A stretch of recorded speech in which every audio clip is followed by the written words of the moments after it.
గౌరవ ముఖ్యమంత్రి వర్యులు శ్రీ నారా చంద్రబాబు నాయుడు గారికి, గౌరవ మంత్రివర్గ సభ్యులకి, గౌరవ శాసనసభ్యులకి నా హృదయపూర్వక నమస్కారం. కూటమి ప్రభుత్వం గౌరవ ముఖ్యమంత్రి శ్రీ నారా చంద్రబాబు నాయుడు గారి సారథ్యంలో, గౌరవ ప్రధానమంత్రి శ్రీ నరేంద్ర మోదీ గారి సహకారంతో ఏర్పడి ఇంకొద్ది కాలంలో 2 సంవత్సరాలు పూర్తి చేసుకోబోతుంది. దీంట్లో ఇంటర్మ్ బడ్జెట్తో పాటు 2 పూర్తి స్థాయి బడ్జెట్లని ప్రవేశపెట్టగలిగారు గౌరవనీయులైన ఆర్థిక మంత్రి శ్రీ పయ్యావుల కేశవ్ గారు. మొన్న వారు ప్రవేశపెట్టిన బడ్జెట్ 5 కోట్ల పైగా ప్రజల అవసరాలని, ఆకాంక్షల్ని, ఆశల్ని గుర్తించింది. వాటి సాధనకై చాలా బలమైన అడుగులు వేసింది.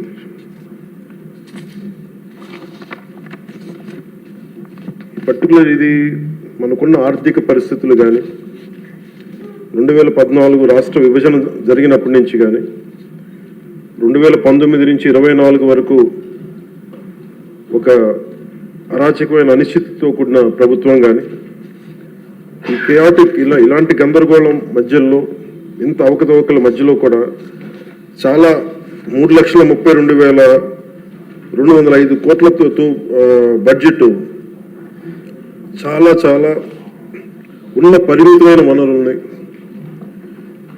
ఉన్న మానవ వనరుల్ని ఎంత జాగ్రత్తగా వాడాలి, ఎంత జాగ్రత్తగా ప్లాన్ చేయాలనేది బడ్జెట్ చాలా చాలా తెలియజేస్తుంది అధ్యక్ష. ఇందాక నేను చెప్పింది మన ప్రజల అవసరాలు, ఆకాంక్షలు నేను చెప్పడానికి కారణం, కూటమి ప్రభుత్వం ఈ ఏడాది కేవలం సామాజిక పెన్షన్ల కోసమే దాదాపు 33,000 కోట్లు పైగా ఖర్చు చేయనుంది అధ్యక్ష. ఇది ఎలాంటి పరిస్థితుల్లో ఖర్చు చేస్తున్నామంటే, గత ప్రభుత్వం 9.74 లక్షల కోట్ల అప్పుల్ని సృష్టించి మనకు ఆర్థిక విధ్వంసం నుంచి మనల్ని నెట్టేస్తే, ఇలాంటి పరిస్థితుల్లో ఏ నాయకుడికైనా సరే, ఏ పార్టీకైనా సరే చాలా ఒక అస్తవ్యస్తంగా ఉండే పరిస్థితులు. దీంట్లో వీటన్నిటిని తట్టుకొని దానికి ఎలాంటి ఆలోచన విధానం ఉండాలి ఆ వ్యక్తికి అని చెప్పడానికి ముఖ్యమంత్రి గారు ఒకసారి ఆలోచించాలి. పయ్యావుల కేశవ్ గారు ఆ రోజు బడ్జెట్ ప్రసంగంలో చాలా బ్యూటిఫుల్ కోట్ చేస్తూ వెళ్ళారు.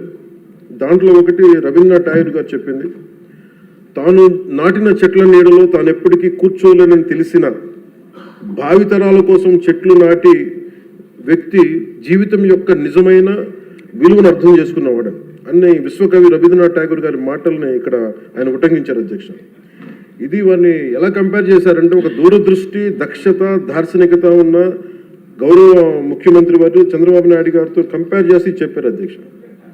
ఎందుకంటే మనకున్న పరిస్థితుల్లో ఉన్న పరిమితమైన వనరుల్ని, ఉన్న మానవ వనరుల్ని ఎంత సమర్థవంతంగా వాడుకోవాలి అని అనటానికి ఆయన దూరదృష్టి, ఆయన పరిపాలన దక్షత, అలాగే ఆయన దార్శనికత, ఈ 2 ఈ బడ్జెట్లో చాలా స్పష్టంగా ఆయన గైడెన్స్ కానీ, వారి పయ్యావుల కేశవ్ గారితో కలిసి వారు దీన్ని తీసుకొచ్చిన విధానం కానీ మనస్ఫూర్తిగా గౌరవ ముఖ్యమంత్రి గారికి మనస్ఫూర్తిగా ఈ సభ తరపున వారికి అభినందనలు తెలియజేస్తాను. అండ్ ఈ ప్రభుత్వం దూరదృష్టి, దక్షత, దార్శనికత ఉంటే, గత ప్రభుత్వం ధ్వంసం, విధ్వంసం, విచ్ఛిన్నంతో కూడిన ప్రభుత్వం.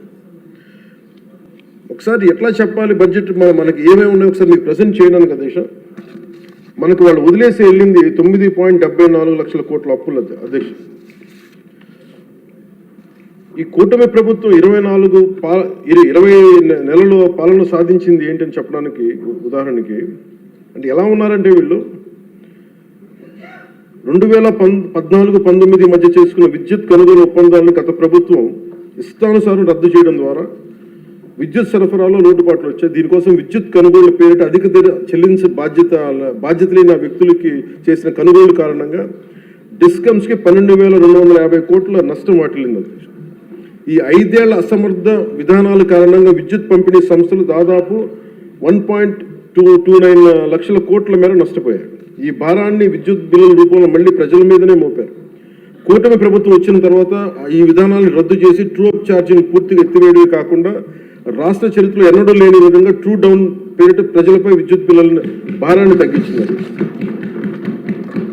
అలాగే వాళ్ళు చేసిన అప్పుల వల్ల, వాళ్ళ నిర్లక్ష్య అసమర్థ పాలన వల్ల, ఆర్థిక విధ్వంసం వల్ల రాష్ట్ర అభివృద్ధి 30 ఏళ్ళు వెనక్కి నెట్టవేయబడి ఇవేదో రుజువుల్లో చేయకుండా విమర్శ కాదు అధ్యక్ష. ఇది మనం శ్వేతపత్రంలో ఉన్న వివరాల ప్రకారం, మన జూలై 24 శ్వేతపత్రం ఉన్న వివరాల ప్రకారం వెళ్ళిపోయిన పాలకులు దాదాపు 9,74,000 కోట్ల అప్పులు మన మీద వేసి వెళ్ళారు. అందులో వివిధ శాఖల పరిధిలో పనులు చేయించుకుని కాంట్రాక్టర్స్కి, వెండర్స్కి వాళ్ళు చెల్లించకుండా వదిలి వెళ్ళిన అప్పులే 1,35,000 కోట్ల రూపాయలు ఉన్నాయి. అందులో కూటమి ప్రభుత్వం ఏర్పడిన తర్వాత 25,000 కోట్ల రూపాయలు ముఖ్యమంత్రి గారి నాయకత్వంలో అప్పులు తిరిగి చెల్లించగలిగాం అధ్యక్ష. నీటిపారుదల, రోడ్లు, భవనాలు, పరిశ్రమల శాఖల వారీగా ప్రాజెక్టుల కోసం మరో 37,000 కోట్లు విడుదల చేయడం జరిగింది. కూటమి ప్రభుత్వం ఏర్పడిన తర్వాత వాళ్ళు మిగిల్చిన అప్పులను క్లియర్ చేస్తూ అదనంగా సెంట్రల్లీ స్పాన్సర్డ్ స్కీమ్స్కి 25-26 ఆర్థిక సంవత్సరంలో 18,700 కోట్లని విడుదల చేయడం జరిగింది. కేంద్ర ప్రభుత్వం నుంచి వచ్చిన 10,500 కోట్ల నిధులను వినియోగించడంలో గత ప్రభుత్వం చాలా ఘోరంగా విఫలమైంది. అందులో 1,800 కోట్లు PMAY అర్బన్ రెజ్యువనేషన్ మిషన్, ప్రధానమంత్రి Ayushman Bharat, pre matric scholarship for OBC, EBC, denotified తెగలు, PMSSV కింద రావాల్సిన పోస్ట్ మెట్రిక్ స్కాలర్షిప్లు చెల్లించకపోవడంతో వెనక్కి వెళ్ళిపోయి తద్వారా పట్టణాల్లో అభివృద్ధి నిలిచిపోయింది. రాష్ట్ర విద్యార్థులు, యువత నష్టపోయింది. సెంట్రల్లీ స్పాన్సర్డ్ స్కీమ్స్కి రాష్ట్ర మ్యాచింగ్ గత ప్రభుత్వం ఇవ్వకపోవడం వల్ల 8,700 కోట్ల రూపాయలు నిరుపయోగం అయిపోయాయి. తద్వారా కేంద్ర ప్రాయోజిత పథకాల అమలు ఆగిపోయింది. ఇట్లా గత ప్రభుత్వం పూర్తి చేయకుండా వదిలేసి వెళ్ళిన పులివెందులు కానీ, డోన్, ఉద్దానం ప్రాజెక్టులకి తిరిగి మన ప్రభుత్వం వచ్చి 400 కోట్ల రూపాయలు కేటాయించి మళ్ళీ విలేజ్ స్కీమ్ ప్రాజెక్టులు ఈ వేసవిలోని ప్రజలకి అందుబాటులో తీసుకురాబోతుంది. మరో 7,910 కోట్ల రూపాయలతో 5 జిల్లాల పరిధిలో మెగా వాటర్ గ్రిడ్ ప్రాజెక్ట్స్ని ప్రారంభించాం. 2027 చివరి నాటికి మొత్తం ప్రాజెక్టులు పూర్తి చేయబోతున్నాం అధ్యక్ష. కూటమి ప్రభుత్వంలో అధికారంలోకి వచ్చిన తర్వాత జల్ జీవన్ మిషన్కి చాలా బలమైన పునరుత్తేజం తెచ్చాం. అలాగే విద్యాశాఖలో కూడా సహచర మంత్రి వైద్యుడు సోదరుడు నారా లోకేష్ గారి నాయకత్వంలో కూడా చాలా రెవల్యూషన్ చేంజెస్ వచ్చినాయి. తల్లికి వందనం, మెగా పేరెంట్స్ టీచర్ మీటింగ్ వంటి ఈ వినూత్న కార్యక్రమాలను అమలు చేయడం, మెగా DSC ద్వారా 16,000 మందికి ఉపాధ్యాయ నియామకాలు చేపట్టడం, ఇవన్నీ వారికి మనస్ఫూర్తిగా అభినందనలు తెలియజేస్తాను.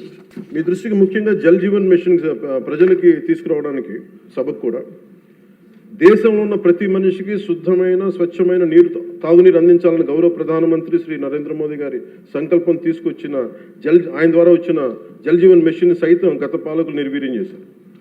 ఒకసారి రివ్యూస్ చేస్తామంటే 2019-24 మధ్య ఈ పథకం కింద కేంద్ర ప్రభుత్వం 27,000 కోట్లు కేటాయిస్తే కేవలం వాళ్ళు 4,000 కోట్లు మాత్రమే ఖర్చు చేశారు. అందులో కేంద్రం ఇచ్చిన గ్రాంట్ దాదాపు 2,000 కోట్ల రూపాయలు ఉంది. మనం అధికారంలో NDA ప్రభుత్వం ముఖ్యమంత్రి గారి ఆధ్వర్యంలో అధికారం వచ్చిన తర్వాత గత ప్రభుత్వంలో ఇందాక చెప్పినట్టుగా పులివెందుల, డోన్, ఉద్దానం తాగునీటి ప్రాజెక్టులని ఈ వేసవిలోపే పూర్తి చేయబోతున్నాం. అలాగే మనకి 7,910 కోట్ల రూపాయలతో 5 జిల్లాల పరిధిలో చేపట్టిన మెగా వాటర్ గ్రిడ్ ప్రాజెక్టులు పనులు పురోగతిలో ఉన్నాయి. అలాగే 9,500 కోట్ల రూపాయలతో ఇంకొక 7 మల్టీ విలేజ్ స్కీమ్స్ని ప్రణాళికలు రూపొందిస్తున్నాం అధ్యక్ష. దాదాపు మనకున్నాయి 48,369 హ్యాబిటేషన్స్. దీంట్లో మేము నిన్న మొన్న ఈ మధ్యన రివ్యూ చేస్తూ ఒకటే మేము అడిగింది ఏంటంటే, గౌరవ ముఖ్యమంత్రి గారితో మాట్లాడుతూ మనకున్న మల్టీ విలేజ్ స్కీమ్స్ కాకుండా మనకి సింగిల్ విలేజ్ స్కీమ్స్ కూడా మనం ఏదైనా చేయాలని మాట్లాడితే ముందస్తుగా ఒక 3,000 బాగా గొంతెండిన గ్రామాలను గుర్తించాం అధ్యక్ష. వాటికి మేము ఉన్న దాంట్లో వాటర్ షెడ్ మేనేజ్మెంట్ కానీ, లేదంటే ఉన్న ఇంటర్నల్ పైప్ లైన్స్ కానీ ఇవన్నీ చేయడానికి ప్రణాళికలు సిద్ధం చేస్తున్నాం. ఈ ప్రభుత్వం కోరిక ఒకటే, NDA ప్రభుత్వం కోరిక ఒకటే, స్వచ్ఛమైన శుద్ధమైన నీరు అందించాలి. దీనికి మేము ఈ సమక్షంలో మాటిస్తున్నాం అధ్యక్ష. ప్రతి గ్రామానికి దీనికి నీళ్ళు అందిస్తాం. దీనికి ఇది ఈ 48,369 ఈ గ్రామాల్లో ముందస్తుగా ఈ 15 ఈ మల్టీ విలేజ్ స్కీమ్స్ కాకుండా ఇంకొక 3,000 గ్రామాలకి నీరు అందించాలని చెప్పి ఒక బలమైన సంకల్పంతో ముందుకెళ్తా ఉన్నాం. ఉదాహరణకి మీకు నరేగా కంపారిజన్ మీకు చెప్తాను అధ్యక్ష. మన ప్రభుత్వానికి వాళ్ళ ప్రభుత్వానికి తేడా. నరేగా పథకం కింద 2019-24లో వాళ్ళు ఖర్చు పెట్టింది ఈ CC రోడ్లు కానీ, BT రోడ్లు కానీ మీకు తెలియజేస్తాను. ముందు CC రోడ్లకి వాళ్ళు 610 కోట్లు ఖర్చు పెట్టి ఈ సీసీ రోడ్లకి, బీటీ రోడ్లకి 5 సంవత్సరాల్లో వాళ్ళు 610 కోట్ల రూపాయలు ఖర్చు పెడితే ఎన్డీఏ ప్రభుత్వం వచ్చిన తర్వాత ఖర్చు పెట్టింది 3,853 కోట్ల అధ్యక్ష. అలాగే సీసీ రోడ్లు వాళ్ళు 854 కిలోమీటర్లు వాళ్ళు 5 సంవత్సరాల్లో పెడితే మనం వచ్చింది ఊరి లోపల ఉండే రోడ్లకి వాళ్ళు 884 కిలోమీటర్లు 5 సంవత్సరాలు వేస్తే మనం వచ్చి 6,000 కిలోమీటర్లు వేసాం అధ్యక్ష. అలాగే బీటీ రోడ్లు 5 సంవత్సరాల్లో వాళ్ళు 239 కిలోమీటర్లు వేస్తే మనం 1,331 కిలోమీటర్లు వేసాం అధ్యక్ష. అలాగే ఆల్ స్కీమ్స్ మన రూరల్ డెవలప్మెంట్కి సంబంధించి వాళ్ళు మొత్తం పెట్టిన ఖర్చు అధ్యక్ష 5 సంవత్సరాలు వాళ్ళు పెట్టిన ఖర్చు 4,610 కోట్ల రూపాయలు అయితే మనం ఖర్చు పెట్టింది 11,506 కోట్ల రూపాయలు ఖర్చు పెట్టాం. సీసీ బీటీ రోడ్లు అన్నీ కలిపి 8,100 కిలోమీటర్లు వాళ్ళు 5 సంవత్సరాలు వేస్తే మనం ఇంకా 2 సంవత్సరాలు పూర్తి కాకుండానే 17,551 కిలోమీటర్ల రోడ్లని ఈ రోజున మనం పూర్తి చేయడం, అలాగే పర్మిషన్స్ ఇవ్వడం జరిగింది. ఇది మీకు ఎందుకు చెప్తున్నానంటే అధ్యక్ష, మనం నిజంగా కనుక చెయ్యాలి ప్రజలకి అనుకున్నప్పుడు గౌరవ ముఖ్యమంత్రి గారి ఆధ్వర్యంలో చాలా అద్భుతంగా రకరకాల దారులు వెతికాం. మనకి అప్పులు మిగిలిపోయినాయి, కష్టాల్లో ఉన్నాం, ఉన్న ఒక 100 కోట్లు ఎలా సర్దాలి, దేనికి ప్రయారిటైజ్ చేయాలని చెప్పి ఇది మా చిత్తశుద్ధి అంతా ఏంటంటే లాస్ట్ మైల్ జనానికి ఎలా అందించాలి అన్న ఒక తపన ఈ రోజున మనం ఇంత బలంగా ముందుకు తీసుకెళ్తాం అధ్యక్ష. అలాగే గ్రోత్ రేట్ ఆఫ్ ఆంధ్రప్రదేశ్ 2014-19 వచ్చినప్పుడు మనకి విడిపోయినా కానీ 13.50% మనకు ఉన్నప్పుడు, అదే 19-24 వచ్చేటప్పటికి 10.5% పడిపోయింది. కానీ మనకి 9 లక్షల పైచులకు అప్పు ఉండి మనకి పోలవరం లాంటి ప్రాజెక్ట్ని నిర్వీర్యం చేసి అమరావతిని కట్టకపోయినా కానీ స్టిల్ మన ఇన్ని దెబ్బలతో పాటు మన ఎదురు దెబ్బలు తింటూ కూడా గౌరవ ముఖ్యమంత్రి గారి ఆధ్వర్యంలో, నాయకత్వంలో రాష్ట్ర ప్రభుత్వం 24-25 సంవత్సరానికి కానీ 11.75 ఆర్థిక అభివృద్ధిని చూపించిందంటే ఇది ఎంత బలమైన దార్శనికతతో కూడిన ఈ లీడర్షిప్ ఉందో మనకు తెలియజేస్తా ఉన్నది. సో మనస్ఫూర్తిగా ఇది నేను గౌరవ ముఖ్యమంత్రి గారికి నేను ధన్యవాదాలు తెలియజేసుకున్నాను. అలాగే క్యాపిటల్ ఇన్వెస్ట్మెంట్ ఇన్ఫ్రాస్ట్రక్చర్ డెవలప్మెంట్కి 2019-24కి మనకి వాళ్ళకి 16,000 కోట్లు వస్తాయి.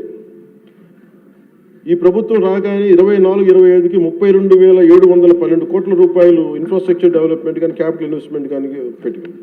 అలాగే 25-26కి 53,915 కోట్ల రూపాయలు ఇవ్వడం మనకి కేటాయించడం జరిగింది. ఇది చాలా బలమైన మనకి ఆశయాలను ముందుకు తీసుకెళ్తా ఉంది అధ్యక్ష. దీనికి నేను కోరుకుంటుంది కూడా ఈ అలయన్స్ చాలా బలంగా ఉండాలి అనేది నా ప్రజల సభ్యులందరికీ కూడా నేను నా ఆకాంక్షని, నా ఆశయాన్ని తెలియజేస్తాను. నేను ఎందుకు ఇంత తపన పడ్డాను, రాష్ట్ర విభజన జరిగినప్పటి నుంచి ఆంధ్ర రాష్ట్రం వెనుకబాటు పడిపోయింది, దీనికి ఎవరు ముందుకు తీసుకెళ్ళలేము అనుకున్న దాంట్లో నేను ఏమీ ఆశించకుండా 2014లో మన అలయన్స్ కోసం నేను కష్టపడ్డాను. అలాగే 19లో కూడా ఉండాలని కోరుకున్నాం, అది పరిస్థితుల్లో కుదరలేదు. కానీ 24కి వచ్చేటప్పటికి నేను పార్టీ పరంగా అన్ని తగ్గి అన్ని రకాలుగా ఎందుకు పెట్టానంటే ఇది నేను పార్టీగా గెలవడం కంటే కూడా నేను ఇండివిజువల్గా సాధించడం కంటే కూడా నేను కోరుకుంది 5 కోట్ల మంది ప్రజల ఆకాంక్షల్ని, ఆశయాలని ముందుకు తీసుకెళ్లాలని ఒక నా తపన. ఇది ఎట్టి పరిస్థితుల్లో కూడా నేను కోరుకుంటుంది. ఇప్పుడిప్పుడే మనం చిన్నపాటి ఒక 1 పాయింట్ అభివృద్ధి చూసాం మనం ఇప్పటికీ.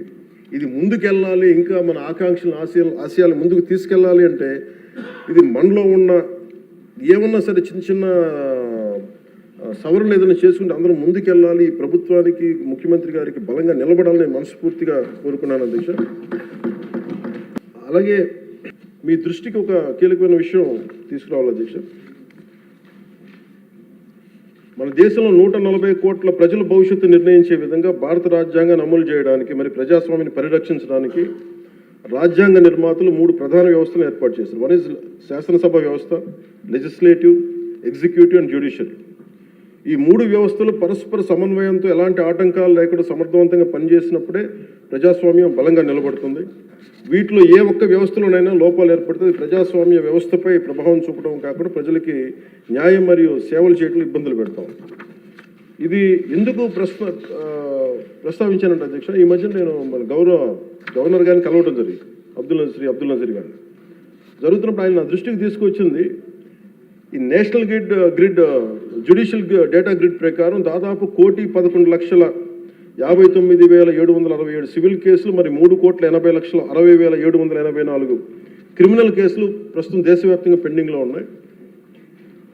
ఇన్ని జరుగుతూ ఉంటే మీరు యాజ్ ఒక పొలిటికల్ మీరు లెజిస్లేటివ్ పవర్ ఉన్న మీరు ఏదైనా మీరు కూర్చోబెట్టి ఒకసారి మీ సభ్యుల దృష్టికి తీసుకెళ్ళి దీన్ని ఎలా తగ్గించగలం, ఈ లిటిగేషన్ ఎలా తగ్గించగలం మీరు కూర్చోబెట్టి ఒకసారి ఎలా ఫెసిలిటేట్ చేయగలరు ఒకసారి మీ సభ దృష్టిలో మీరు మాట్లాడడం చెప్తే ఇది నాకు నిజం చాలా వాస్తవం అనిపించింది. ఎందుకంటే మన దగ్గర ఉన్న కోర్టుల సంఖ్యకి ఇక్కడ ఉన్న మౌలిక సదుపాయాలకి రోజువారీగా నమోదవుతున్న కేసుల సంఖ్యకి మధ్య చాలా స్పష్టమైన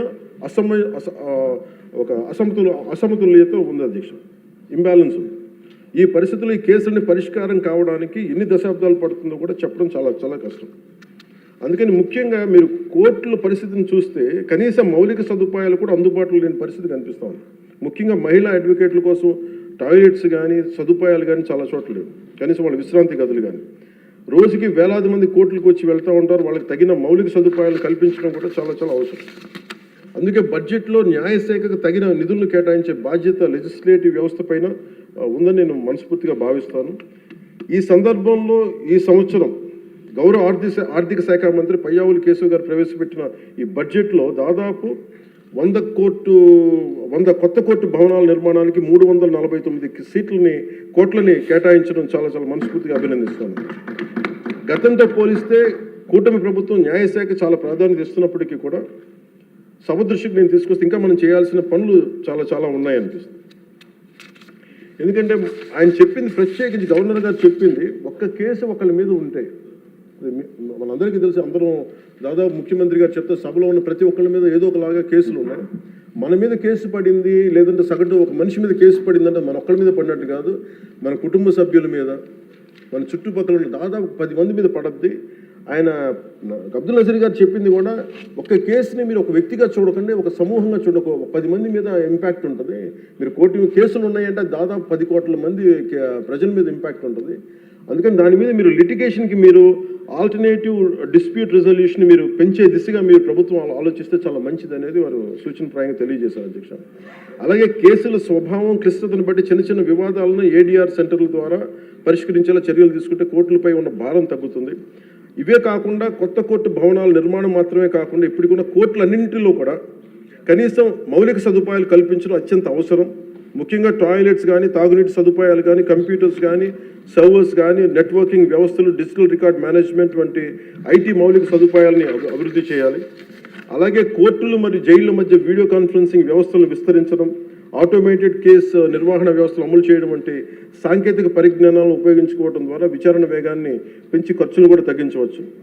సో అధ్యక్ష, ఈ అంశంపై గౌరవ ముఖ్యమంత్రి శ్రీ నారా చంద్రబాబు నాయుడు గారి నాయకత్వంలోని కూటమి ప్రభుత్వం సమగ్రమైన ఒక చర్చ జరపాలని, అవసరమైతే గౌరవ గవర్నర్ మరియు సుప్రీంకోర్టు మాజీ న్యాయమూర్తులు అయిన జస్టిస్ అబ్దుల్ నజీర్ గారి విలువైన సూచనలు కూడా తీసుకుని ముందుకు సాగితే మరింత మెరుగైన ఫలితాలు సాధించవచ్చని సభ దృష్టికి నేను తీసుకొస్తాను.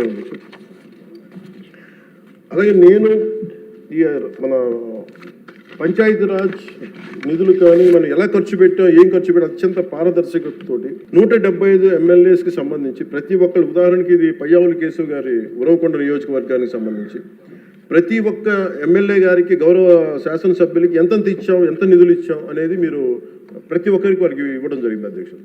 ఇందులో ఎవరికి కూడా నా దృష్టికి ఏ సమస్య వచ్చినా, పంచాయతీరాజ్ శాఖకు సంబంధించి ఏది వచ్చినా కానీ, ఆర్డబ్ల్యూఎస్ కానీ లేదంటే ఫారెస్ట్ డిపార్ట్మెంట్ ఏది వచ్చినా సరే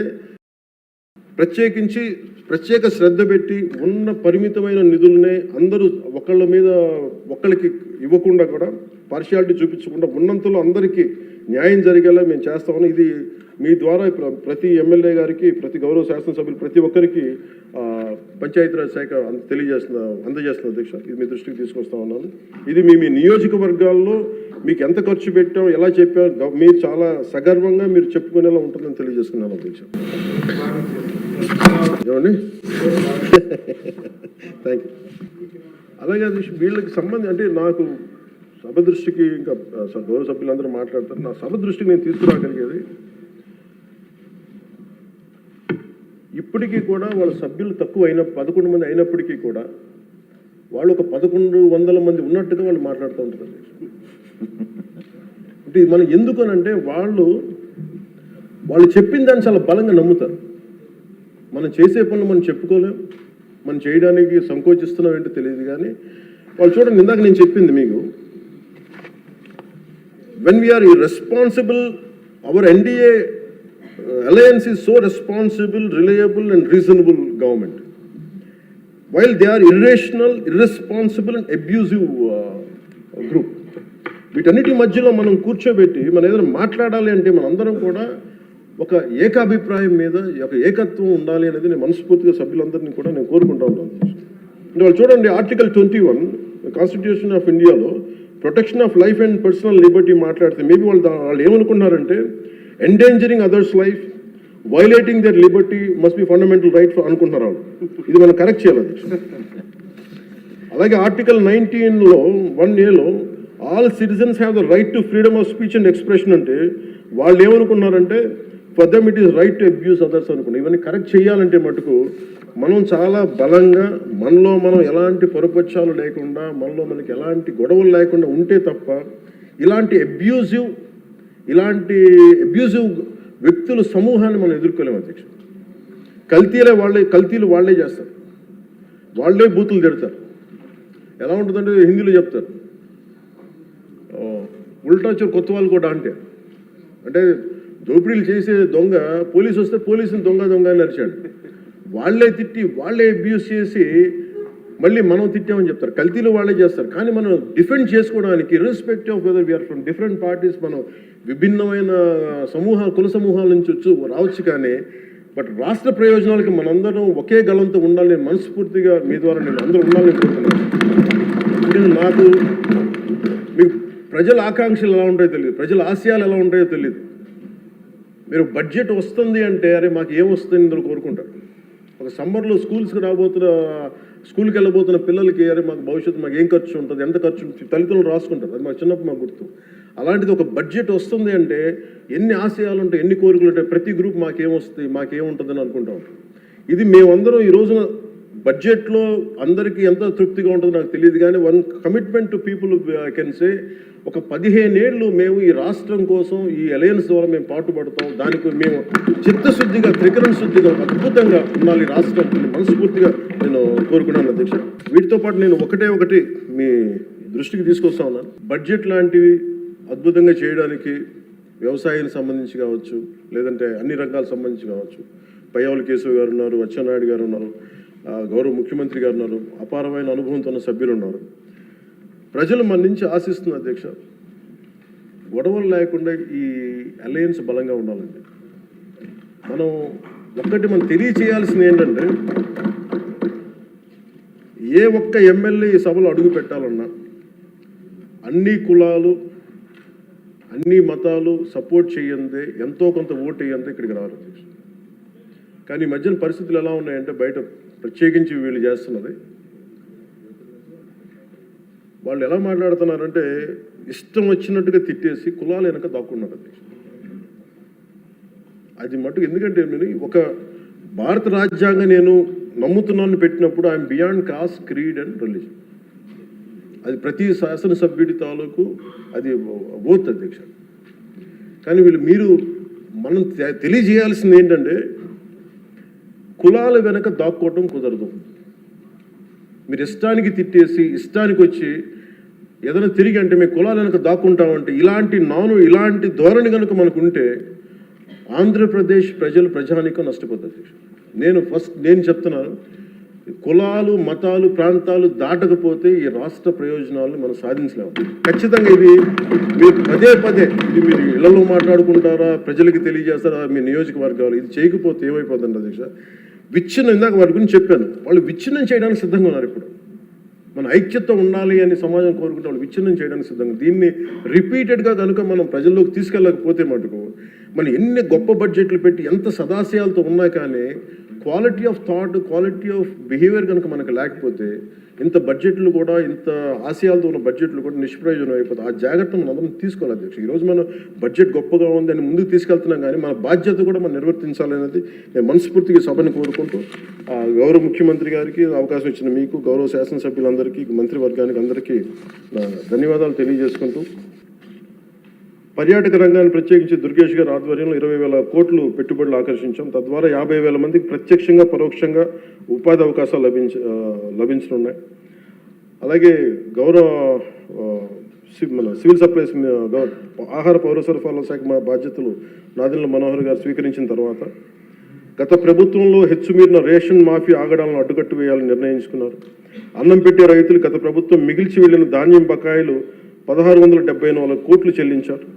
మన ప్రభుత్వ హయాంలో చేసిన ధాన్యం కొనుగోలుకు 4,80,000 మందికి పైగా రైతులకి 24 గంటల్లో 10,650 కోట్లు వారి ఖాతాల్లో జమ చేశారు. మనస్ఫూర్తిగా ప్రతి వారికి నా ధన్యవాదాలు తెలియజేసుకుంటూ నాకు అవకాశం ఇచ్చి మీ అందరికీ ధన్యవాదాలు సమర్పిస్తున్నాను.